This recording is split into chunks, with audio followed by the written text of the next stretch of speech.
eye dakrope ubegya dia wo de ba wiase nyina ho akọ na wo fie na wo de dwa wonum na de hoahoa wo ho no wo wuo no edi 3 days pa ye beka say yem fa wo frifie wo ne enkoto ntwene fi sa ade na sei Osebo the Zara man e bin so friend Osebo the skirt man aye video bi e de aba to abonta video no asa wodi A2 for kakra na ya nim se Osebo de enye ne skirt obehye na aba to social media on shada mfa na no entoto nkrofo nsem na asa sembe ho no ma wonkohwiehwie bi nanso akwete se Mesball Tracy Boache papa no saga ne Gloria kan mo ho nsensem ya abeto social media still na yeguso kan eno ho eno de afa odi A2 sa afui na Osebo no ha ne nsem na wo ka no ano edim ya nim se Mesball nsem nya afi na me ba be kan nyina na nyina start wa bra Mesball ko ye ni interview ko ka Tracy asama anye Tracy de eni nti obetena social media bro nsem so didi Mesball atem eko wia so munya de o majapade o manya afi papa ne ho ebeto social media na me woka na me wofie na me yese na me 29 mabobra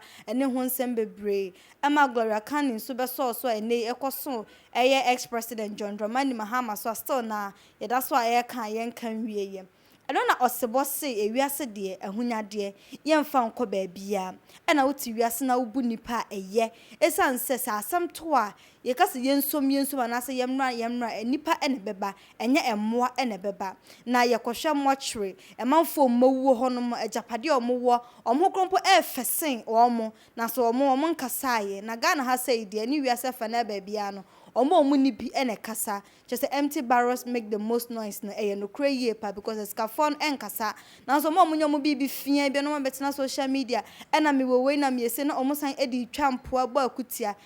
sa no krompo omo tenchen no bo hodges na me de nyankopon wo bo mi senie ena me de busu abempo na me ko free ada na me nko ade me nyanya seska ni bi na akwese no so omo de top pressure ema amanfo nti ono de wo kase wo wiase abro ho ase pa because owo de edamansan kom enye den a obia bewu ene na wonye sika na ade hoahoa ho wonya efie bi de hoahoa ho wonya edan bi anase ka bi de hoahoa ho a wochina bi ubewu anase obi eba benya de eye wo de no times 10 nti wo de kakra no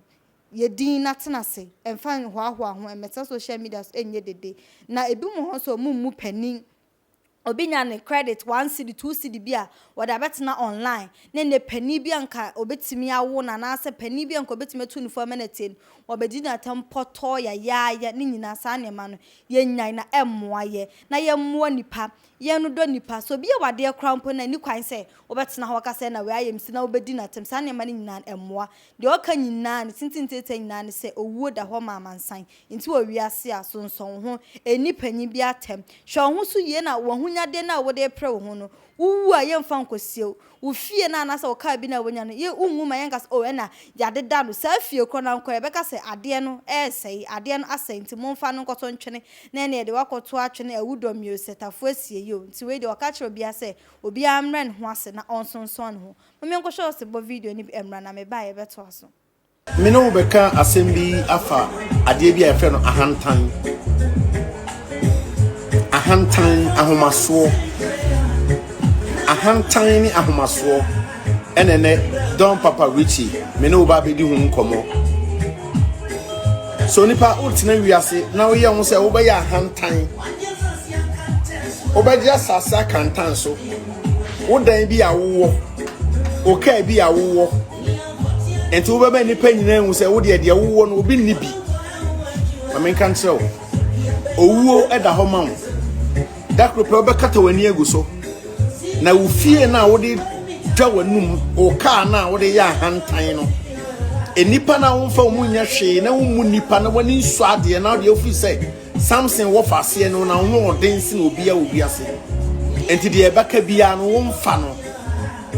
dakro pe obegya ni nyina ho akọ se na lumba eka no ebeka kredo nsabegu ubo opon wa hantan ni nyina no ebe kakra ye do nsa begu ubo satem na wawie ya ba enti ne awo pri wo wiase nyaaye ahomaso ahantan eniema bi a nani kwa se wo ya wo ye no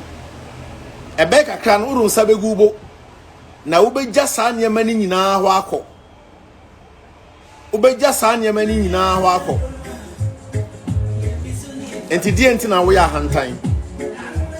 se ne na nyame abo no wonya bia de onni bie no ntie se wonya bie o obaba benya bi enti susu ya hantan na ya dwe wa ajapade bia wafa kwamboni bi so anya ana awrade di amawo se wo yo hiani o so yo sikani o adakatia eda homa eye 6 feet at last enti yan for odo entena wiase ne nipa amadi kire bia wo wiase udo wunua na ayeden se udo wunua na ayeden utan wunua na wunua twemanso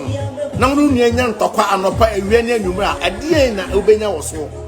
de du kwasi ada wakwa kwotena sori de mabọ mpa ye ze ruade fa onfon so nchewo onyakobo yensi na twetwe o de onipa gu no enoa ena otwa enti yesu ye dwe na ya hantan na ye nipa na gi wo maame awo enipa na wo yade ya wo do be ko hospital enipa na wo yade ya obesa wo yade ya wo hospital ho na se wo wuo mpo no enipa na betam wo no do akwa akose fridge enti wo so ya wo ye dwe na hantan akonkontisem ena me na me wo sei ena me na me wo sei ena nye wa fene me afeni baby a wo eda wo be wuo no 6 feet at last 6 feet na de osikani betum no eno a na de ohiani betum Solomon say ahamote na saa na dada nso etie ebedu no ebi no wuwu ati no wo saman bebe fie se ebehwa wo ma ye bepam wo ma wakọ ebise wo wu enye nipa ekanfo ne ema wo so ne etu atufo bone ne esaw bone ema wo you feel big say wo ti ne onim onyabi onipa bi ani ho no menua ba ma me ka kire wo say eye dakrope ubegyaden a wo de ba wiase nyina ho akọ na wo fie na wo de dwa wonum na de hoahoa wo ho no wo wuo no edi 3 days pa ye beka say yemfa wo frifie wo ne enkoto ntwene bi sa ade na sei sa fie we na wo dwa wonum wo ho no Saudi Arabia ohene no wo ye ohu gold private jet ene niam no wo enso ye kosie no ye de ntoma fita na kata no ho fi so wa yo saman ye kosie no wa bra wa fa na japade ne mu bia anko ento onipa woni wan ya wo ma wo so na wo ho wo ho owuo ense nipa mu owuo nkum ohiani ena owuo nkum osikani owuo kum obi a wo pe bia. And the Bible say, "Kai se me na ye mframa na mani hu papa biem na me kon baby a me nsan me mabiem ene me da woni nipa ye de omko akose fom kwa wudo me na kohwe amna na yetu wo ho no enipa na ye de omu besemu enye bayere kofie na yetu no eye nipa ene ye de omu besemu enye bayere ene ye de omu besemu eye nipa te se wa omu wa hoden te se wa no ene ka no e wo hifa won so obi ewu am ye de ne ka akwa akosie dida won so obi ewu am ye sie wo no kasa ne fie ne bedroom da never and yes so for woni to waja pade na fa susu ye anum dwa owu ebeba da kro enti no ye ka ye ntuetue waso eno an ye beka ebise senye owu a ka onipa ni adwen bia da no so nanso owu nti obi aniwa na nidie be wie ne peye e wo wiase da Bible say ahamu ti na dada nso te obi yare owu obi nyare onwu eno ye sia obi anopa ye se wowu na o te se wa o no wa ho te se wa owu oniyim de openo no be fa nako se wo ya akwala owu de wo be ko se wo ya panyina owu de wo be ko se wo ya abrewa owu de wo be ko owu oniyim se wo yimu a ke beka so be fo opanyini ne waja nkola nenso opanyi owo oniyim enso ya wo bi a akwala ko tikiti ya wo no oni one day kura na owo de ne ko onu kan fom so awa ye ne sei na te se wo asase so na wo ho na umu ade umu panyini bia wo wiase e bi se waja pade afia bia wo nyanti wo fa nipa anya hwe na ma men kan chaw se eda wo wo bofo be ba wo so no wo ni waja pade ni nyina wo de wo be ko yene former president yadima na owu aduro otumi nya akwansia ama wo yare eda wowu ba no so no one na aduro ni nyina wowu fa ne ko enti wo ne hwan Job si odasani ni ho ya wo awurade ubu no kase na odwene ne ho o kan Job na o se onipa oba wo no ne ha ye oma opie se hunhire na ontwa ana onyina odwane se sunsum sana nipa te obetime nya hoode enne o tena obewu ahaba mono te dada nso te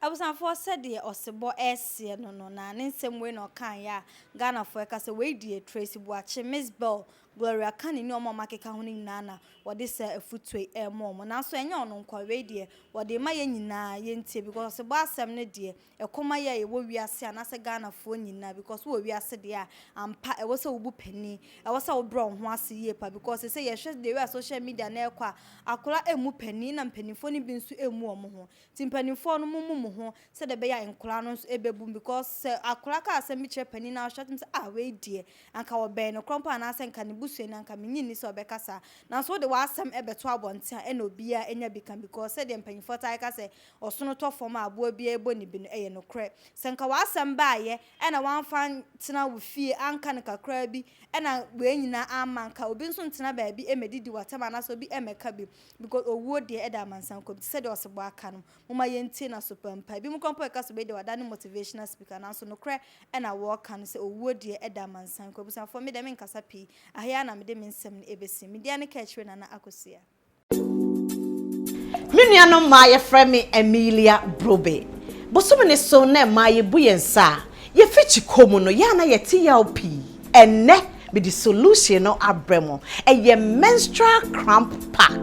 Cramp pack amika hwasemi. Say ena ye use no. Unya o cramp pack a otia no a na wa wai. O waya na odi afam. Edunum bia anim. O de fam hono mo obetimi ahye watade akoba bia wokọ atiti bia enimo. Cramp pack is for every lady. Cramp pack or baby